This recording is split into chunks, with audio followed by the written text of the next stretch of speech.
Okay, next up is Matt Pustelnik. Matt is probably one of ChemAxon's longest-serving customers here in the US. In fact, probably one of the longest-serving anywhere.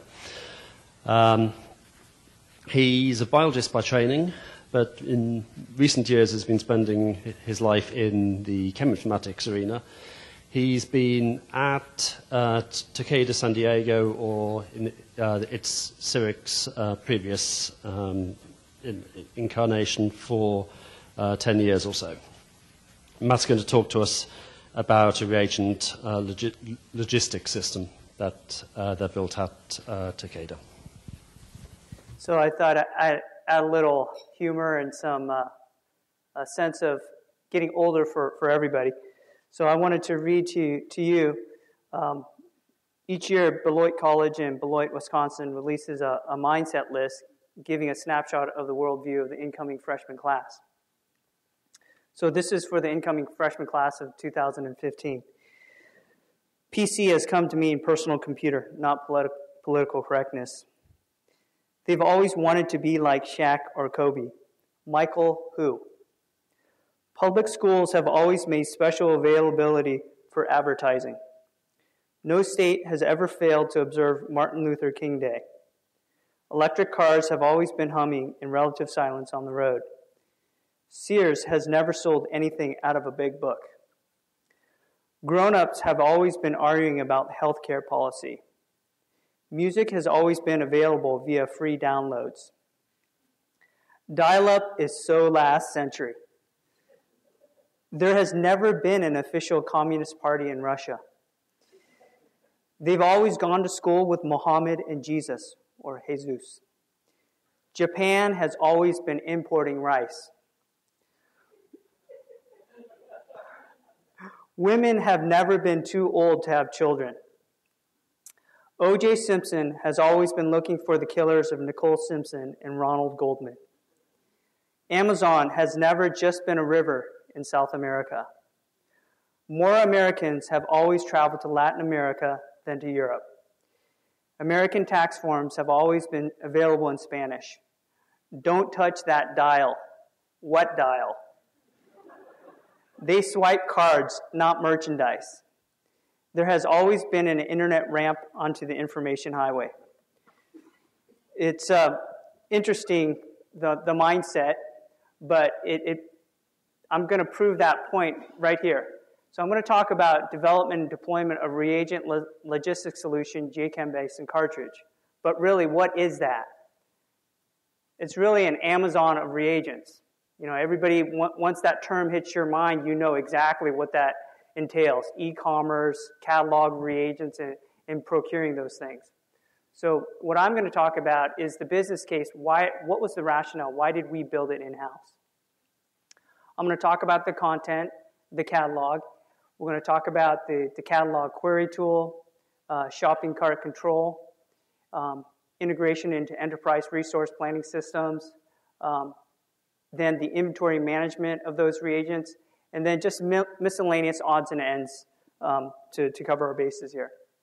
So this was back in 2002. We had to actually build an integrated system, but yet the organization had not chosen an ERP solution.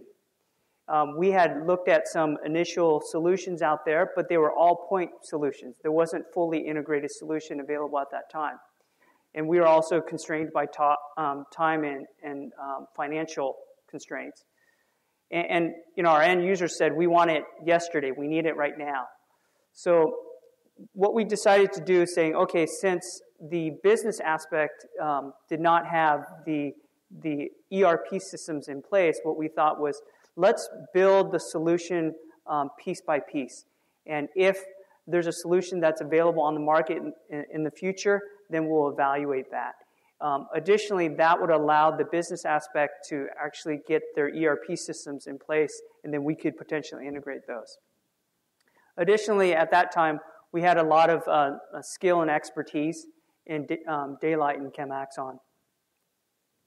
So really, the guiding factor for us was that this decision point had to be made in 2002, because I think today we're very much aware of a lot of solutions and solution providers that have this functionality. So the first thing that we want to talk about here is the catalog available products. So our chemists were very familiar with the available chemical directory, as most of you are. And it's interesting to see through the years that the ownership of this content change and move. It has had the longest history. A lot of vendors are familiar with MFCD IDs, and so this was definitely a positive for us to really evaluate the ACD content. It's updated quarterly. There was 2 formats. Initially, only one format, the RCG and CPI format. Today, there's plenty of solutions out there, even from the same vendor. But like I said, we had to make this decision back in 2002. So what we did was we took the ACD catalog that at that time was from MDL, and then we took this information and we imported that information into our database. So it was a 3-step process. We took their database export file, we import that in, and then we built an ETL program which would extract that information from their RCG or CPI format that was more amendable for our system. So what we would just do is remove empty records, but keep records that had audit trails and past orders. We would insert suppliers, apply business rules for the purchasing department, and that entailed that sometimes a vendor would actually be mapped to Aldridge as opposed to a boutique company. We had to flag hazardous materials to fulfill our E&H requirements, and then EAR analysis. And I'm going to come back to later because it's a bit more complex, and I've got some screenshots for that. And then we also utilized JChem Base a lot for that. The final step was that once we did this on development, we created an Oracle export and then imported that into production. And this all took approximately a week. So when talking to our users, we had to identify really what was the base core requirements of the catalog query tool. And this really centered around structure searching. And we used, at that time, JChem Base and the Cartridge. In the Cartridge, initially, ChemAxon didn't have one at that time. So we were using the Daylight Cartridge. And the functionality for chemists was structure, substructure, and similarity searching. Purchasing wanted to control a preferred vendor list. And then our end users wanted a mechanism where they can actually manage search results in a list and collaborate and make those public and have people add items and remove items. And finally, our users wanted a mechanism to be able to control the layout of the search results. So what we did was we just settled on a very simple 2-level hierarchy structure over products. I will go into detail what that looks like. Our users wanted great search performance. They always want things faster, results coming back quicker, but we settled on approximately 3 seconds. And as I alluded to earlier, there was a part that as this product matured over the years, we had to fulfill more and more regulatory guidance and legal restrictions. And in large part, this fell in the areas of export administration regulation. And this stemmed from the events of 9/11, which we just recently celebrated the 10th anniversary. And so what we have to do is we have to control any material that is potentially can be made into a weapon, toxic material. And we have to make sure that any foreign national that is within our organization, and I'm sure a lot of you have that, non-U.S. citizens, that they're unable to actually order those materials. The government actually mandates that. And so we had to actually make a mechanism where we actually understand our ERP system in identifying foreign nationals and not show those results when they query in the system. Additionally, the chemists had a goal to limit hazardous materials in the system, and we did this through role assignment. But ultimately, our goal was really understanding that this was going to get complicated very quickly over time. And so what we wanted to try to do is keep things simple early on. So this is a screenshot of our query interface. You'll notice the structure drawing palette, Marvin draw there, Marvin sketch. We have structure searching type. We have search filters. And then we have results display options. And then on the right side, we have these dynamic tips that administrators can add or update those at application runtime. This is a screenshot of our structure search results interface. So there's the search results. We have an inventory system link. So whenever the system, a user would query the catalog, it would let the user know that we have that in inventory, and that link is live. They click on that, and it will take them to the inventory system. We have list management. We have sorting of the results. We have exporting of the results in either Excel and SD format, and then paginating through the results. And then finally, a link to the product details. And then the AJAX list handling was a part of list management there. So this is the product's details interface. So the users are initially presented with a preferred vendor list, which was controlled by the purchasing department. And then the view all also showed the non-preferred vendors. Users were allowed but discouraged from ordering non-preferred vendor products. We have shopping cart link there, and that's dynamic and through AJAX control as they enter in items. So there's a checkbox to add it to their shopping cart. And there's pagination through specific chemical product records. And then there's a link to import into inventory. So right here, they can just click on that link, and that information will be brought into the inventory system. So when we thought about how to design the shopping cart, we looked at Amazon because they did it so well, and I'm sure they spent thousands upon thousands of dollars with consultants figuring out how to design and lay out and what the user thinks of it. And we figured we would just reap that benefit. So what we noticed when we evaluated the shopping cart control was that it had an area where you can mark and view items in the shopping cart. You can flag items in inventory and pending order items, and that will make sense. Not so much in Amazon, but what happens is that a chemist may order a material in a different lab, but another chemist orders that same material, and they want to know, oh, okay, that chemist also has a pending order for that material. We needed a mechanism for researchers. A lot of times they will go halfway through the ordering process, and then they'll forget about it, and they'll come back the next day. So we had to have a mechanism. How do we remember things that they had put into their shopping cart?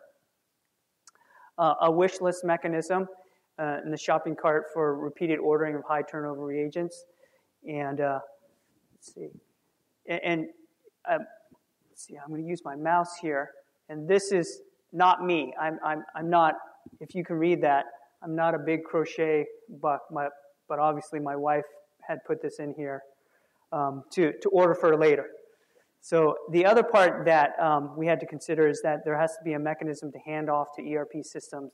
And by the time that we had started doing that integration, our business folks had settled on point purchasing, Microsoft Great Plains, and we did this through a web service. And like I said earlier, this was a lot of concepts from Amazon that we reused. So this is what the shopping cart interface, not as pretty, not as flashy, but essentially the same functionality as the Amazon shopping cart. So we have a project association there. We have shipping options. We have notes to purchasing and supplier. We have, if the item already exists in inventory, a link and information to that. And as I mentioned before, information indicating that another chemist has this item in requisition. And then wish list. And then also an option to have this delivered directly into compound or sample management. So the next big challenge for us was integrating ERP systems. And any of you who have worked in that area know that this can be a very challenging area to work with. SAP, Oracle, those systems are very large and quite cumbersome, and they integrate a lot of business aspects. So there's very small room for getting things incorrect, making sure that these systems are always up and running and communicating. So the point purchasing system that we use is based upon MySQL. Within it contains all of the purchasing limit without approval. So basically, every chemist can order up to $1,000 within a 24-hour period and require no approval into the system. And then it was done through a web service communication, and we also do a query back through a web service to update order status in our system called CRQ. Microsoft Great Plains is what most of our financial systems are in, and that had all of the cost center definitions, supplier database mappings, and that was also done through a web service communication. And then Microsoft Active Directory came into play because, like I said, we had to know information about the user who's logged in, where they sat in the organizational structure, user information, if they were a foreign national, et cetera. And just the schematics here of what that looked like. So now, once the item has come into our facility, there's a different system. We call that chemical inventory system, but it's very similar to our requisition system in that it has the same functionality of searching, querying, checking in and out. So operationally, all containers receive barcode upon delivery to the stockroom. And let me highlight, it's delivery to the stockroom, not to the chemist. And I will highlight the reason why we did not say once it's actually received in the building. Containers are all checked out in and disposed and held responsible by an individual. Notification of checked out reagents of more than 30 days is automated. So if you have something for more than 30 days and you haven't checked it back in or disposed of it, you will get an email notification of that. Inventory and catalog system are updated asynchronously. So what happens is we have an inventory system, catalog information. They're constantly communicating about what is existing in each other. The inventory system operations, it's self-service. So a chemist search for what's in inventory. They go in, they check it out from the shelves and bins. Reagents are dropped off into a return bin. So this is more of the traditional library. We do not allow chemists to put it back onto the shelves because more than likely they're going to put it into the wrong shelf. Just like when you go to a traditional library, you take your book and return it to the return shelf, not back to the shelf. Because once it's lost and misplaced in a location, it's really hard to actually locate it again. Location varies based upon reactive groups. So this allows for streamlining of returning by the intern that we have that manages the inventory room.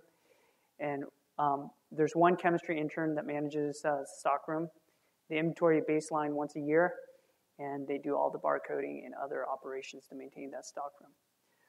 Integration, we also have integration in our compound registration system because every once in a while, chemistry groups wants to take fragments or small reagents and saying, okay, let's run a screen on these. And so we have a mechanism to actually take those from the inventory and automatically push them into our registration system. And like I said earlier, query, results, shopping cart, similar to the catalog system. So this is what the reagent lifecycle looks like. It's ordered, received by the chemist, kind of the procurement process. You'll see in the lower left-hand side, or let's see, yeah. You'll see the bins that it's received in for the chemist, and then it's received into inventory, received into the rolling shelves or into the bins. It's checked in, and that's when there's the inventory manager who manages all of that and maintains that. And then the chemist then checks that out. They perform the reaction, they dispose of it, and that's done by the chemist, and that's performed in the laboratory. So this is what the inventory management components look like. The hardware were just these industrial rolling shelves. So that maximizes the space usage. We can actually put a lot of reagents within a small footprint. We used Intermec barcode scanners and stands. We have 2 computer workstations within the stockroom. We have Intermec thermal transfer barcode printer, which is solvent resistant. We've marked every possible place in the laboratory with some sort of barcode. So it's really easy for a chemist to saying, okay, I'm taking this reagent and I have it in hood 12, and they just scan it in. And additionally, all chemical containers are also barcoded, so it makes it really easy for them to move things around and assign a location.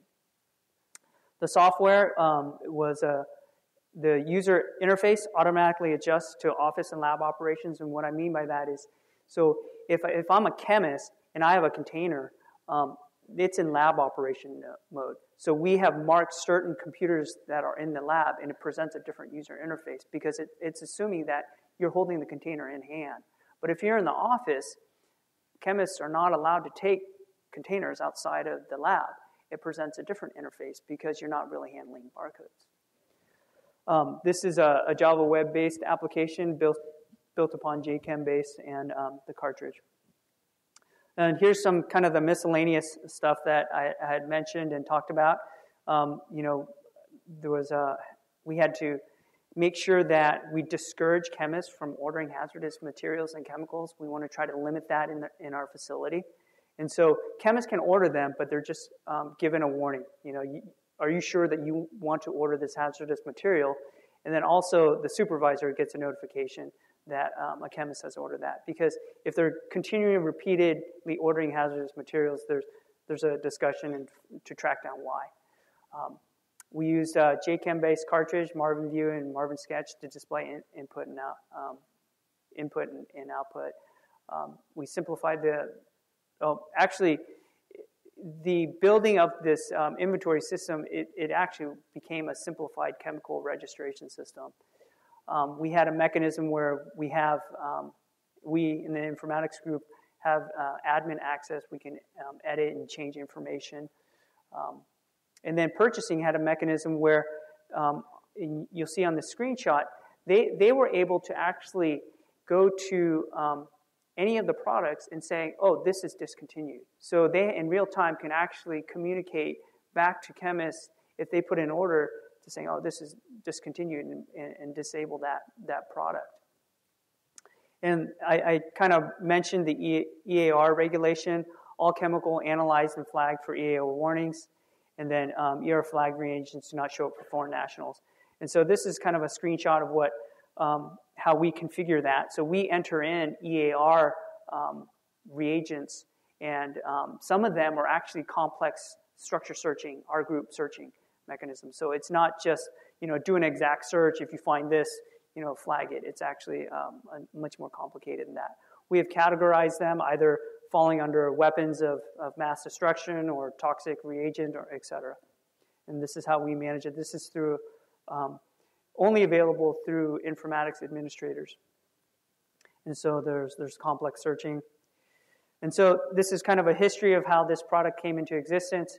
In 2003, we released it. It was based upon the JChem Base middle tier, but Daylight Oracle cartridge. At that time, ChemAxon did not have a cartridge. There's approximately 300,000 chemicals, unique chemicals, with 1.2 million products in the ACD. We autofilled Excel export purchasing requests. So what that means is early on, we didn't have ERP integration. What it did was it would spit out an Excel template file that mirrored the purchasing request. And then in 2008, we upgraded to the ChemAxon cartridge. I believe that was the year you guys released your cartridge, so we were really on the bleeding edge there. We added the screening compound directory. In 2006, we integrated into our ERP system. The ACD increased in count, and in 2007, we implemented a spending limit cap without approval. And in 2008, we redesigned our reagent stockroom with the rolling shelves and kind of the workflow. And then in 2009, we added a second stockroom. And then in 2010, we switched to CPI format. And then the count of chemicals and products again jumped up again. And then in 2011, the count and products jumped up again. So in summary, we've refreshed the catalog more than 24 times in 8 years of operation. We've placed more than 20,000 orders with 35 reagents in inventory, 4 major upgrades to SIS and CRQ Web, with approximately 30 minor updates. We've gone through 4 major application server upgrades, including a change in vendor, Oracle WebLogic. We are now running a Tomcat cluster. We have gone through 3 database upgrades. We've supporting 2 stock rooms across 2 buildings. We've seen ACD catalog growth from 5 million chemicals and more than 22 million products. Foundational architecture is J2EE servlets, Web Macro, Ajax, and App Manager, based upon ChemAxon, JChem Base, Cartridge, Marvin, Apache Tomcat cluster, and Oracle. And future customizations, we like to continually improve performance using a mixed fingerprint and key-based searching that the cartridge makes available. We like to redesign the user interface using EXT.js or the Dojo toolkit. Integration to the ELN. We're looking at cloud solutions. We're seriously considering actually moving away from Accelerus' ACD and looking at e-molecules, and then also looking at platform as a service. I just want to acknowledge some of my team members, and then also the great support staff and the folks at ChemAxon. And thank you for your time.